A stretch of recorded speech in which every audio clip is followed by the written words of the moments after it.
This story is titled, Found Out My Perfect Boyfriend Has Been Using Our Relationship Timeline to Write a Successful Dating Advice Blog, but he's listed every red flag as a success strategy.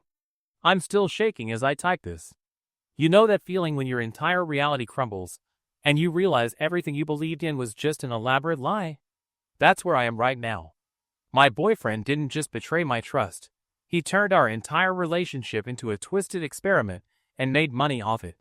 Every intimate moment, every vulnerable confession, every tear I shed, it was all just content for his blog. But the worst part? He's been teaching other guys how to manipulate women using our relationship as a template. God, I feel so stupid. How did I not see this coming? Let me introduce myself and the key players in this nightmare. I'm Michelle, 24F, a kindergarten teacher who, until yesterday, thought I had found my soulmate in Tyler, 26M. We met at my best friend Emma's, 24F, housewarming party 18 months ago. Emma works with Tyler at a marketing agency, which, looking back now, explains so much about his expertise in spinning narratives. Then there's Tyler's roommate and business partner, Jason, 27M, who I always thought was a bit odd but harmless. Turns out, he's been helping Tyler run this whole operation from the beginning. The final person you need to know about is my sister Olivia, 28F, who thankfully helped me uncover this whole mess, though I wish she hadn't had to. Before this revelation, my life felt like a romantic comedy. I was the awkward but loving teacher who somehow landed the charming marketing executive. Our relationship seemed perfect, the kind that made other couples jealous. Tyler always knew exactly what to say, exactly when to say it, and exactly how to handle any situation. Now I understand why. He had been studying relationship psychology and dating strategies for years, using them to craft his online persona as a dating guru. You want to know the craziest part? Our first meeting wasn't even a coincidence. Emma later confessed that Tyler had seen my pictures on her social media months before the party and had specifically asked to be introduced to me. He chose me. He targeted me. Why?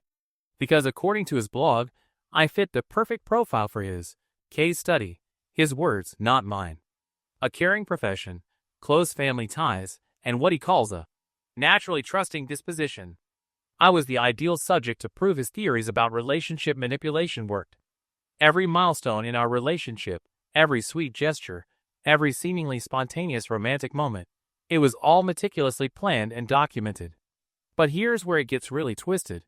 While I was falling deeper in love, Tyler was writing detailed blog posts about how to handle women like me. He turned our story into a step-by-step guide for manipulative men, complete with psychological tactics and timing strategies. You're probably wondering how I discovered all this.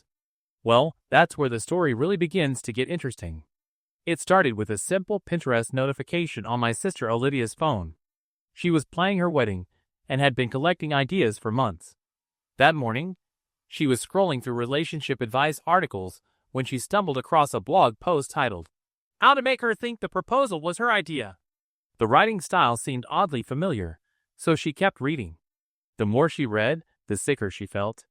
The post detailed a strategy about leaving wedding magazines around, casually mentioning friends' engagements, and orchestrating spontaneous visits to jewelry stores, exactly what Tyler had been doing with me for the past 2 months. But it wasn't just the strategy that caught her attention. The blogger described his girlfriend's reactions in detail, including an incident where I had tearfully told Tyler about finding a wedding magazine he'd accidentally left at my apartment. That's right. My private emotional moment, something I thought was intimate and special between us, was being used as a teaching moment for other men. The post even included my exact words, though thankfully not my name. When she cries and says she feels silly for looking at wedding dresses already, you've hit the sweet spot. She's now convinced herself that she's the one pushing the relationship forward. I remember the moment so clearly. I had felt vulnerable and embarrassed, and Tyler had been so understanding, so gentle. He'd held me and told me it was perfectly natural to think about the future. Now I realized he had probably gone home at night and gleefully typed up my reaction for his blog, analyzing my emotions like I was some kind of lab rat. My sister kept digging. The blog went back 18 months, exactly when Tyler and I had started dating. Every major moment in our relationship was there, twisted into manipulative lessons for his followers. Our first fight? A post about how to turn her anger into guilt. That time I was insecure about a new coworker at his office, using jealousy to strengthen her attachment. But the post that broke me? Why dating a kindergarten teacher is the perfect training ground. Tyler explained how women in nurturing professions are naturally more forgiving and programmed to see the best in people. He praised my profession not for its value or the care it requires, but for how it made me an ideal target for emotional manipulation. My career, my passion for helping children, was reduced to a convenient personality trait for his dating strategy. The worst part was realizing how calculated every sweet moment had been. Remember how I mentioned Tyler had seen my photos on Emma's social media? His blog had a whole post about choosing targets through mutual friends' social networks. He called it pre-selection strategy, finding the perfect test subject. There was even a checklist of qualities to look for in profile pictures. Apparently, my photos showing me with my kindergarten class and family gatherings marked me as someone with high nurturing tendencies and strong family values, perfect for his experiments. My hands were shaking as Olivia showed me everything she found. But among the hurt and betrayal, something else was building inside me. Rage. Pure, clear rage. And with that rage came clarity. Tyler wasn't just going to get away with this. No, I had something much better in mind. You know what's fascinating about teaching kindergarten? You learn that the best lessons come from experience, not lectures. My students understand consequences better when they face them naturally rather than just being told what's right and wrong. As I sat in my classroom that afternoon, watching my students learn through play, it hit me. Tyler needed to experience exactly what he put me through. My first step was understanding my enemy. I spent that entire weekend reading every single post on his blog, taking notes on his strategies, his thinking patterns, his weaknesses. It was like reading a twisted diary of our relationship, except from the perspective of someone who saw human emotions as buttons to push. The more I read, the more I realized something crucial. Tyler's entire persona, both online and in real life, was built on being in control. He prided himself on never being the vulnerable one. What's that saying about pride coming before a fall? Meanwhile, I kept up appearances. Every time I saw Tyler, I played my role perfectly, the loving, unsuspecting girlfriend. It wasn't hard. I'd had an excellent teacher in manipulation, after all. I even started leaving my laptop open to wedding Pinterest boards when he came over, watching him smirk to himself, probably mentally drafting his next blog post about how well his strategies were working. But here's where it gets interesting. Remember Emma, my best friend who works with Tyler? Well, she was horrified when I showed her the blog. Turns out, Tyler had been using techniques from his blog on everyone at work too, manipulating his way up the corporate ladder. Emma had always thought something felt off about how quickly he'd risen in the company, how he always seemed to take credit for others' work while somehow making them thank him for it. That's when Emma told me something that made my plan click into place. Their company was planning a huge presentation for their biggest client, and Tyler was set to lead it. He'd been bragging about it for weeks, both at work and on his blog, calling it his career-making moment. The presentation was going to be live-streamed to all the company's global offices. It was a big deal. What Tyler didn't know was that I'd started my own writing project. Not a blog, nothing so obvious. Instead, I began documenting every manipulation tactic he'd used, every lie he told, every way he twisted situations at work to his advantage. Emma helped, gathering stories from their coworkers who'd been stepped on during Tyler's rise to the top. The picture that emerged was far bigger than just our relationship. It was a pattern of calculated emotional manipulation that affected dozens of people. But I wasn't interested in exposing him publicly or creating some big dramatic scene. No, I had something much more elegant in mind. Something that would hit him where it really hurt, his carefully constructed image of control. I also knew something Tyler didn't. His roommate Jason wasn't as loyal as he thought. Jason had been getting increasingly uncomfortable with Tyler's blog, especially after seeing how it affected real people. When I approached him, showing him the evidence I'd gathered and explaining my plan, he was surprisingly eager to help. Maybe he was trying to clear his own conscience, or maybe he was just tired of being Tyler's sidekick. Either way, he became an unexpected ally. As the day of the big presentation approached, I could see Tyler getting more and more confident. His blog posts became increasingly arrogant, full of advice about maintaining frame and controlling the room. He had no idea that his perfectly constructed world was about to unravel, thread by carefully pulled thread. The day of Tyler's big presentation arrived. The conference room was packed with executives, the live stream was set up to broadcast to offices worldwide, and Tyler was practically glowing with self-importance. I was there too. He had insisted I come to support him, probably planning to write a blog post later about how to use career success to deepen relationship control. What he didn't know was that Emma had helped me prepare something special for the presentation's Q&A session. She had quietly arranged for me to ask the first question after his presentation. Tyler had spent weeks rehearsing, making sure every slide was perfect, every transition smooth. He'd even bragged on his blog about how this presentation would prove his theories about dominating professional spaces. The presentation itself went exactly as he'd planned. Tyler was charismatic, confident, taking credit for his team's work while making it sound like he was praising them. I watched the faces of his coworkers, now able to recognize the subtle flashes of frustration they quickly hid. I wasn't the only one he'd been manipulating. Then came the Q&A session. My heart was pounding as I raised my hand, and Tyler, still riding high on his success, eagerly called on me. His face beamed with that familiar self-satisfied smile, the same one I'd seen countless times when he thought his manipulation was working perfectly. "I have a question about your expertise in strategic communication," I began, my voice steady despite my racing heart. "Could you explain how your dating advice blog influences your professional approach?" The room went completely silent. Tyler's smile froze on his face. Several executives leaned forward in their seats. "I'm particularly interested in your post from last week," I continued, pulling out my phone. "The one where you explain how you manipulated your way into leading this project by undermining your colleagues, especially Emma's original proposal. Or perhaps you'd like to explain the post where you brag about using your girlfriend, that would be me, as a test subject for your manipulation techniques." The color drained from Tyler's face. On the wall-mounted screen showing the live stream, I could see people in other offices leaning closer to their cameras. Jason, who was managing the presentation technology, deliberately kept the cameras focused on Tyler's increasingly panicked expression. But I wasn't done. "I think our audience would be particularly interested in your strategies for managing upward, the posts where you detail how you manipulated senior management. The ones where you name specific executives and their exploitable weaknesses." Someone in the back of the room pulled up Tyler's blog on their phone. I could hear the growing murmur as people started reading, sharing links, their expressions changing from confusion to disgust. The executives' faces had turned stormy. Tyler started to stammer something about context and professional development, but his carefully crafted facade was crumbling. Emma stood up next. "I have copies of all the original project proposals," she announced, showing how Tyler systematically took credit for his team's work while publicly pretending to mentor us. She started passing out documents. We'd prepared everything meticulously. The most satisfying moment?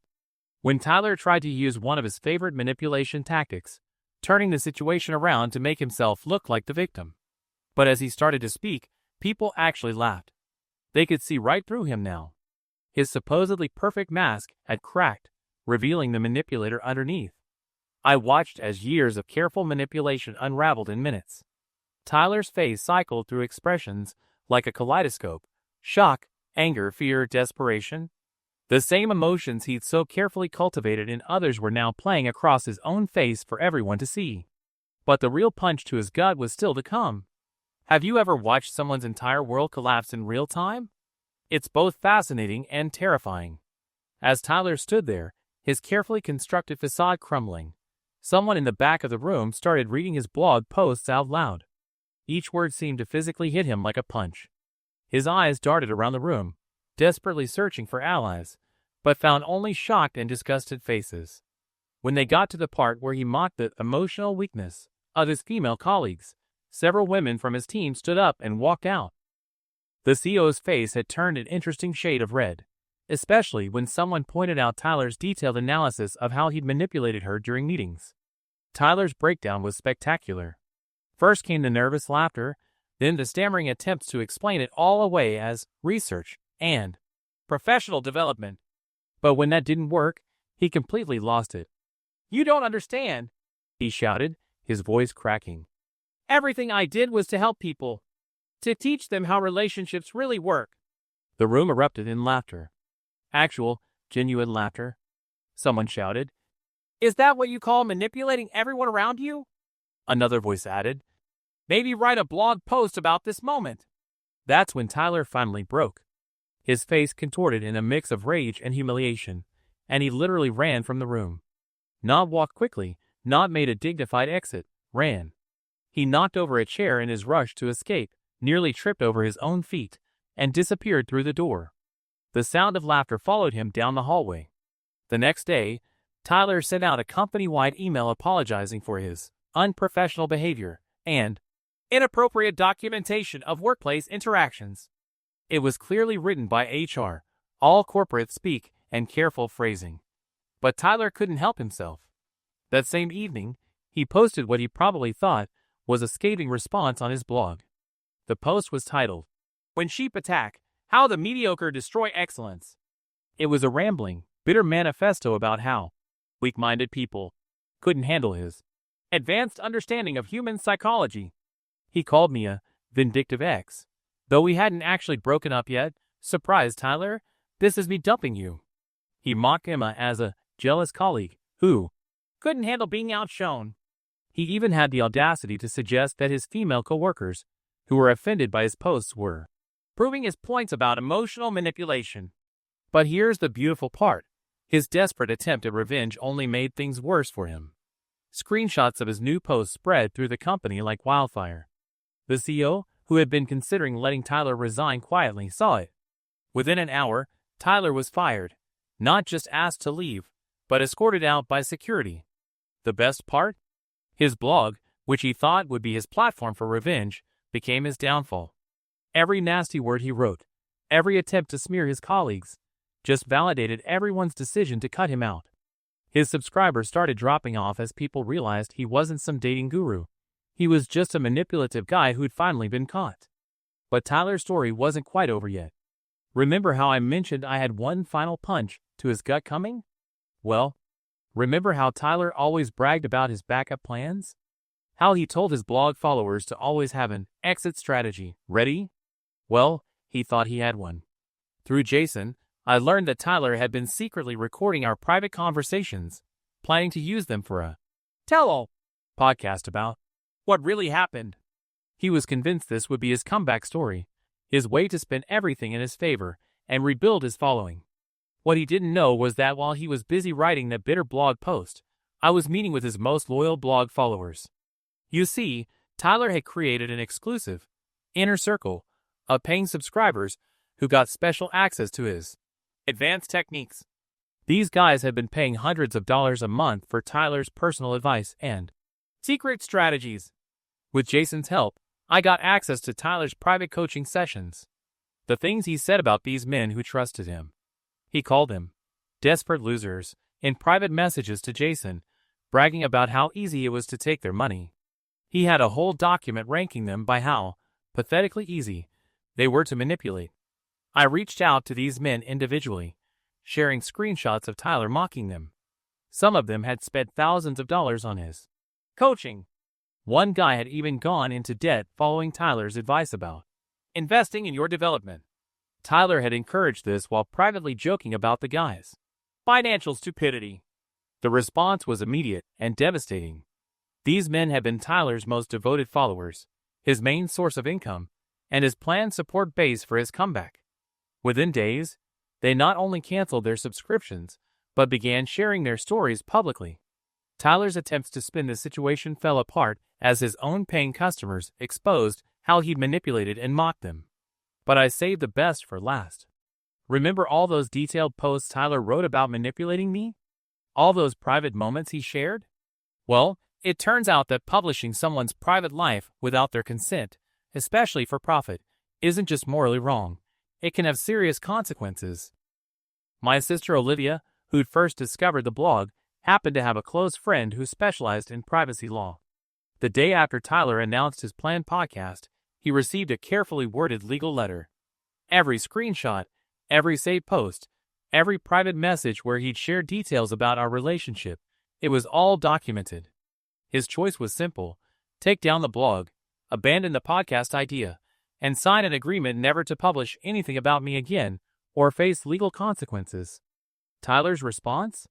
He tried to bluff, claiming he had damaging information about me that he'd release if I pursued legal action. That's when I got to deliver my favorite line of this whole ordeal through my sister's lawyer friend. Go ahead. Unlike you, I never needed to manipulate anyone to feel powerful. He took down the blog the next day. The last I heard, Tyler had moved back to his hometown, his dreams of being a famous dating guru in shambles. His attempts to start new blogs under different names failed. His former followers made sure to expose him every time. Turns out, hell hath no fury like a bunch of manipulated men scorned. But there's one final twist to this story. Here's the beautiful irony of it all. Tyler, who had built his entire identity around controlling narratives, ended up on someone else's podcast, not as the smooth-talking dating expert he'd imagined, but as the cautionary tale. It happened because one of his former inner circle members had become a pretty successful podcast host, focusing on exposing toxic behavior in the dating advice industry. When he invited Tyler on his show, Tyler actually accepted, thinking this was his chance to spin everything in his favor. Classic Tyler, always believing he could talk his way out of anything. The episode was titled, Confessions of a Dating Guru, the Man Who Manipulated Everyone. Tyler showed up thinking he could control the narrative, maybe even paint himself as a misunderstood expert who'd made some mistakes. Oh boy, was he wrong. The host had done his homework. He played clips from Tyler's private coaching sessions, read out his mocking messages about his followers, and shared testimonies from people he'd manipulated. With each new revelation, you could hear Tyler's confident facade crumbling. His voice got smaller, his explanations weaker. When the host asked him about specific instances of manipulation, Tyler's responses became a series of stuttered, "I didn't mean it that way," and "You're taking this out of context." But the real gut punch came during the live call-in segment. Former followers, ex-colleagues, and even some of his old college friends called in to share their stories. Each one stripped away another layer of his fake persona. By the end, Tyler was barely speaking above a whisper. Then came the call that broke him completely. His mother's voice came through the speakers, trembling with emotion. She'd been sent the podcast by a friend and had listened to the whole thing. "Tyler," she said, "I don't recognize the person you become. Your father and I." She had to pause to collect herself. "We raised you better than this." Tyler tried to interrupt, to explain, but his mother wasn't finished. "We've read your blog posts. All of them. The way you talk about women, the way you manipulated that sweet kindergarten teacher, how you took advantage of people who trusted you. We're ashamed, Tyler. Deeply ashamed." The silence that followed was deafening. The host didn't even need to say anything. The sound of Tyler's mother hanging up echoed through the studio. That was 3 months ago. The podcast went viral, of course. Tyler's attempts to rebuild his life kept hitting the same wall. Everyone had heard the episode. Job interviews ended as soon as they Googled his name. Dating apps banned his profiles after women recognized him and reported him. His parents stayed true to their word. They haven't spoken to him since the podcast. Last week, Emma told me she saw Tyler working as a barista 2 towns over, using his middle name on his name tag. When a customer recognized him and started to say something, he just turned around and walked into the back room, leaving his coworker to handle the situation. You know what's funny? All those manipulation techniques he wrote about, all those strategies for controlling people's perceptions, none of them could save him from the simplest thing of all, the truth. As for me, I'm doing great. My kindergartners taught me an important lesson. Sometimes the best revenge isn't about getting even.